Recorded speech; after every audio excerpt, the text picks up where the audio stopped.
Hello and welcome to the Star Award Show, brought to you by the Bob Mwiti Foundation. Every remarkable journey begins with a story, one of courage, resilience and hope against overwhelming odds. Today we travel to Kyamirero village in Pori sublocation, the Mbiri location, Tima West, Imenti North constituency, Meru County, where we meet a young girl whose determination shines brighter than the challenges surrounding her. Her name is Mary Makena, a grade 10 student at Gaga Girls Senior School. Behind her academic excellence lies a life marked by sacrifice and perseverance. Raised by her single mother who lives with a disability, all living in a single room alongside her 3 siblings, 2 sisters and a brother.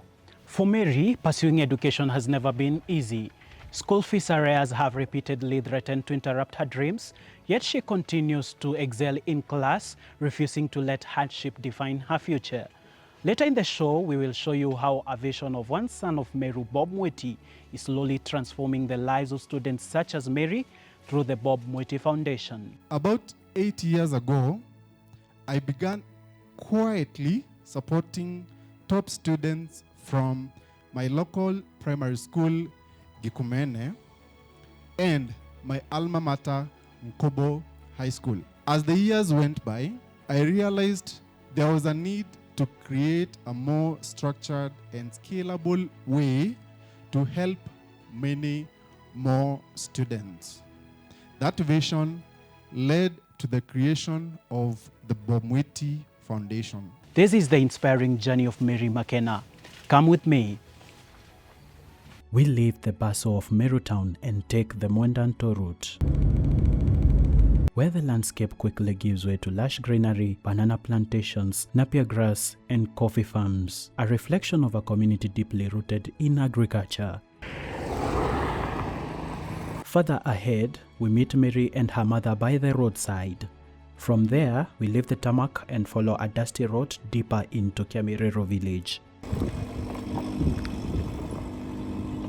As we walk through the quiet countryside, Mary's mother leads us towards the homestead where she was raised. Finally, we arrive at a seemingly quiet home, but behind its silence lies a story of hardship, resilience, and a family that has weathered many storms. This is Kyamirero, where Mary's story begins. Born into a family of 4 children, I have 3 siblings. I'm the 4th one. The firstborn is Jane, the secondborn is Imelda, the 3rd, Gregory, and I, the 4th one, Mary. I left my parents' home when I was 22 years old. From there, I had 4 children. and raised by a single mother. I've been staying with my mom only. We have been living in rental housings even now. Since you're small? Yes. With my 3 siblings, the firstborn went to Nairobi to my aunt. So I and my 3 siblings and my mom, we've been living in a rental housing. I have gone through many challenges with Mary. The money earned could hardly pay their fees. I tried my best to educate these 4 children because I did not finish school. My firstborn dropped out in Form 4 and did not sit for her final examinations. She had gone through nursery, primary school, and from Form 1 to Form 4. But when the time came for registration, the examination fee was 7,000 Kenyan shillings. I only had 3,000 and was short of 4,000, so she did not sit for the examinations. As her mother's condition persisted, She got the condition in 2016. It was in August 2015 that my leg became sick. Mary was in nursery C when I fell ill. At that time, children used to spend 3 years in ECDE. as the financial pressure mounted, Mary's older siblings opted to drop out of school. Since my mom could not work, now school fees became a struggle. The 2 children, my firstborn daughter and my secondborn, are married but they are unemployed. They have their own husbands and families, and I thank God they are doing well wherever they are. My son is unemployed and does boda boda work. Back at home, her mother's disability limits her from providing the support Mary needs, while her father is absent from her life. With none of her siblings employed, there's simply no source of financial support for her education. Even so, Mary continues to work hard, holding firm to the belief that education is the path that can transform not only her future, but that of her entire family. In Mountain View, I was in nursery C. Now, in that term, my mom got the condition. Then she transferred me to Camerero Primary in nursery C that term. Now I stayed in Camerero from nursery C to grade 9. Even when I was ailing, I will take my crutches and go to the farm to harvest tea leaves. I will harvest 4 or 5 kilos. They will take the tea to the factory and bring me the money. As her mother's condition persisted, so at that time, she could not feed herself. She could not bathe. Now, at that time, I was even the one to wash my mom, to feed her. At that time, I could not shower by myself. So Mary would help me. She would carry water to the bathroom and hold me as I sat down. Then she would wash me. the family increasingly depended on neighbors and well-wishers. The community supported me for 8 years, from the time Mary was in nursery until now.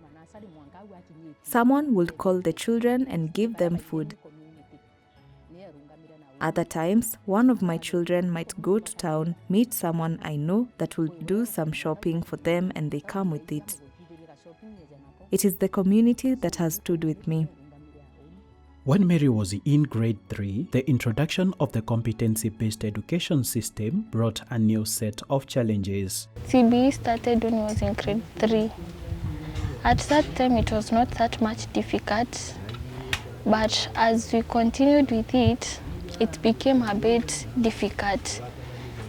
Now, since we were in grade 7 and we are learning things that Form 1s were learning in high school, but we just had that resilience to cope with it.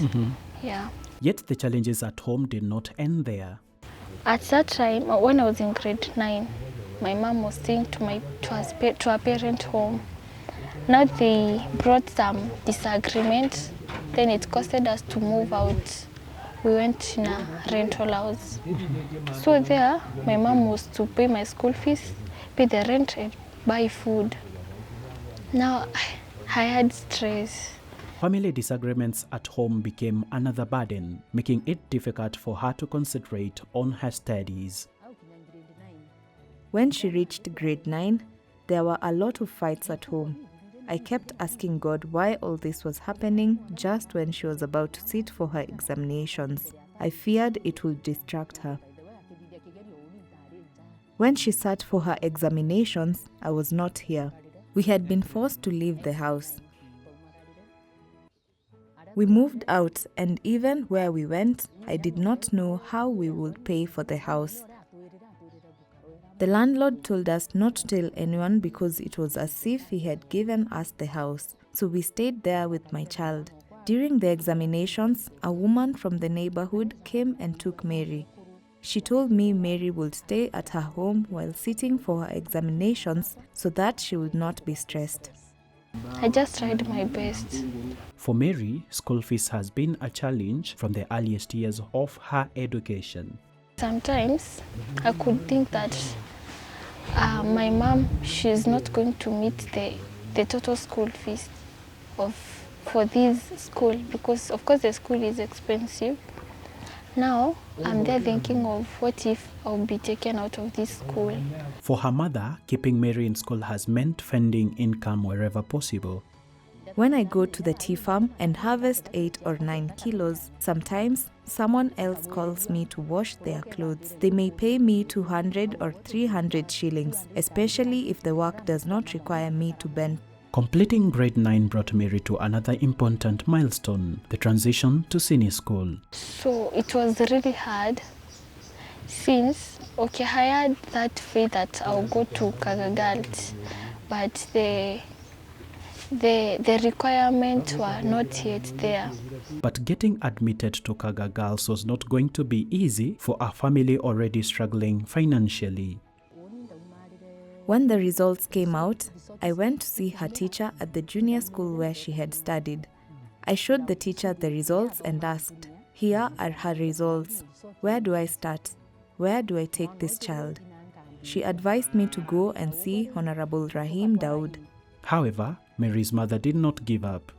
I went to Honorable Rahim and showed him the child's results. He asked me which school she had been called to. I told him she had been called to Our Lady of Mercy in Mutambi, but I told him the school was far away. If I were called unexpectedly because something had happened to my child, I would not be able to get there.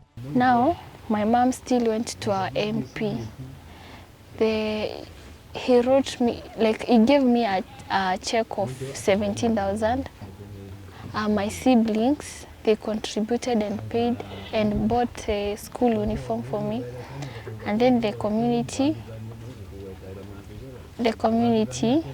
they also contributed in buying me some shopping. For Mary, joining Kaga Girls was more than a transition to senior school. It was another chance to keep her dream alive. But joining senior school did not bring an end to the challenges. No, since the textbooks were not enough, and then the school decided, or they said that we should be bought some textbook. Until now, I don't have some textbook, not some, like all of them. I don't have some textbooks. The stationery still, I don't have enough of them. But the little that I have, I'm trying to cope with them. Whenever financial difficulties interrupt her schooling, Mary must work harder to catch up. For example, I don't have notes and I don't have the textbook. Now it would take me a lot to wait or borrow a textbook for someone. Maybe they are using theirs and I'm still there. I don't have notes, I don't have the textbooks. It was hard. Education has also changed, bringing new demands for learners. Now, for example, now we have given some projects to carry. We have to record whatever you're doing using a smartphone. Under the competency-based curriculum, digital learning has become an important part of Mary's education. But for a family already struggling to meet basic needs, these requirements can be difficult to afford. And I personally don't have a smartphone, and also my mom, she don't have a smartphone. We've also been told to buy a flash to keep your records. I still don't have a flash. Now even I don't know what I'm going to do. As we spend more time with Mary, it becomes clear that her biggest battles are fought far beyond the classroom. Like many students, she dreams of succeeding in school, but unlike most, she does so without many of the basic learning materials. Even finding money for essential personal items while at school is a constant struggle. Yet these challenges have never weakened her determination to excel. At one instance, they were on midterm and I did not even have gas. I told someone about my situation. I explained that I could not carry firewood from far away and I also did not have money to keep buying charcoal. I asked him to help me buy gas. He gave me 1,000 shillings and told me to top it up and buy the gas. I kept the 1,000 shillings, knowing Mary would be coming home and we would use it to refill the gas. But we did not. Instead, she used it to buy a book for 930 shillings. I thanked God. Away from school, Mary helps her mother. In a home where resources are limited, even the vegetables from the garden can help put food on the table. Sometimes she is quiet. She will say, "Let us use these sacks around the homestead, add some soil and plant spinach, even if it is only 5 seedlings." By the time she goes back to school, she leaves behind at least 10 seedlings. The ones she planted during midterm, we can have them for supper with ugali. Despite the challenges, Mary has not lost hope of a brighter future. I want to be a doctor. Since my mom, she has been sick, or she has that condition for around 10 years. And since no doctors that are able to treat her, I would like to become that one doctor who will treat my mom. Mira gutonya grade 10 nejira mbira wae arenda kuthomera daktari ndamwira isasawa so kithomo kiawe kiria agwete mwanka thai STEM na arenda tuika daktari. In the community, Mary serves those around her, a trait any person aspiring to be a doctor or to have: compassion, a virtue well exhibited in her life through her service to the elderly people. For her, becoming a doctor is not simply a personal aspiration. It is a reflection of a desire to give back to society. Mary's story reminds us that talent is found everywhere, but opportunity is not. When I see my mom struggling, I just tell myself that let me work hard. Since she's struggling for my success, let me just work hard and one day she'll be happy. Mary learned about Bob Mwiti Foundation through her mother's friend. I heard it from my mom's friend. So she told me if I get a certain grade that was required, she's going to introduce me to the application of the foundation. Mwiti Foundation uria ndamimenyere kwina kambuge ija mware okwa etawa Mirikendi ndegwa. So in April, when we came for the holiday, I emerged to get the grade. Now she told me to go to the cyber. I gave all the documents were required. I did the application, then I sent it. The Bob Mwiti Foundation is rooted in lived experience shaped by the journey of its chairman. I grew up in a very humble family, raised primarily by my grandparents. In primary school, I worked very hard and was fortunate to become one of the top students in Meru County. That performance earned me admission to one of the most prestigious schools in the country, Nairobi School. Dr. Bundi Karao was among the distinguished guests during the official launch of the Bob Mwiti Foundation. Bob and Karao got to know each other through Bob's alma mater, Kikumene Primary School. So my name is Bundi Karao. I'm a friend of Bob for many years. I first met Bob in the year 2018. He had come all the way from the US for an employment program in his former primary school, Gikumene Primary School.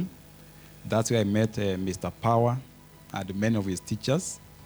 And from there we became friends. Dr. Karau also expressed his admiration for Bob's courage when he is set to do something. Another thing I would like to say, Bob, and what I've liked about you, because I learned a lot about you. One is your audacity. When you dream about something, you go out of your way to achieve it, and you don't fear anything. Touched by the Star Award initiative, Karau encouraged the people to partner with the vision. So today we are coming here as witnesses, to witness the birth of another worker in God's kingdom. And I think this is also an invitation to all of us to partner in this work. As part of a mission to give back to the community, about 8 years ago, I began quietly supporting top students from my local primary school, Gikumene, and my alma mater, Nkobo High School. As the years went by, I realized there was a need to create a more structured and scalable way to help many more students. That vision led to the creation of the Bob Mwiti Foundation. Through its flagship Star Award, the foundation seeks to empower brilliant and financially needy students through high school education. Through the Star Award, we support outstanding high school students across Meru County.